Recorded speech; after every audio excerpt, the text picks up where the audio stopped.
दोस्तों 6 दिनों के अंदर अंदर आज अमेरिका को एक ऐसा झटका लगा है जिसने पूरी दुनिया की नींद को उड़ा कर रख दिया है। और आज जिस जहाज पर हमला हुआ है उस जहाज पर छोटा मोटा हमला नहीं हुआ है, बल्कि उस जहाज पर बैलिस्टिक मिसाइलों की बारिश की गई है। आपके याद ही होगा, अब से 12 दिन पहले ही तुर्की से एक जहाज सामान को लेकर भारत के गुजरात में आने वाला था, लेकिन जैसे ही ये जहाज रेड सी में आया उसके तुरंत बाद ही हुती रेबल्स ने अपने हेलीकॉप्टर की मदद से पहले इस जहाज के ऊपर लैंडिंग की, उसके बाद इस जहाज को पूरी तरीके से अपने कब्जे में ले लिया था। इस घटना के 48 घंटे बाद यानी कि 10 दिन पहले तुर्की का एक जहाज आइसबर्ग से टकराकर ब्लैक सी में डूब गया था और इस जहाज में जो 25 चालक दल के मेंबर बैठे हुए थे वो सभी भी डूब गए थे। और इस घटना के 2 दिन बाद ही इजराइल का एक जहाज अदन की खाड़ी से आ रहा था और इस जहाज पर अल मायादीन नाम के आतंकी संगठन ने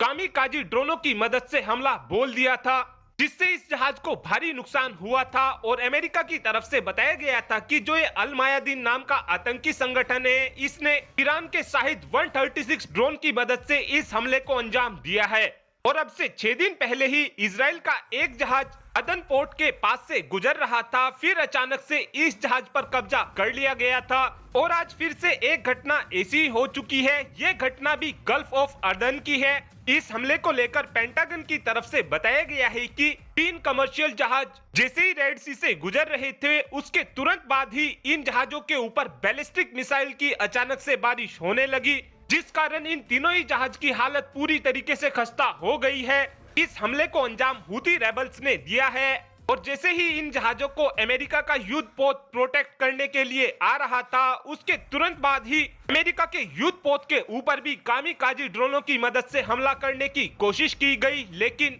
अमेरिका के युद्ध पोत में एडवांस डिफेंस सिस्टम लगा हुआ है, जिस कारण अमेरिका के युद्ध पोत ने अपने डिफेंस सिस्टम की मदद से इन सभी कामिकाजी ड्रोनों को पूरी तरीके से तबाह कर दिया। और जैसे ही हुती रेबल्स ने इस हमले की जिम्मेदारी ली, उसके तुरंत बाद ही हुती रेबल्स की तरफ से धमकी देते हुए बोला गया है कि जितने भी इजराइल के जहाज सुएज कैनाल से होते हुए गुजरेंगे, हम उन सभी जहाजों पर ऐसे ही हमले करेंगे और ऐसे ही इन जहाजों को अपने कब्जे में लेंगे। आज की इस घटना को देखते हुए अमेरिका की तरफ से बोला गया है कि हुती रेबल्स की इन सभी हरकतों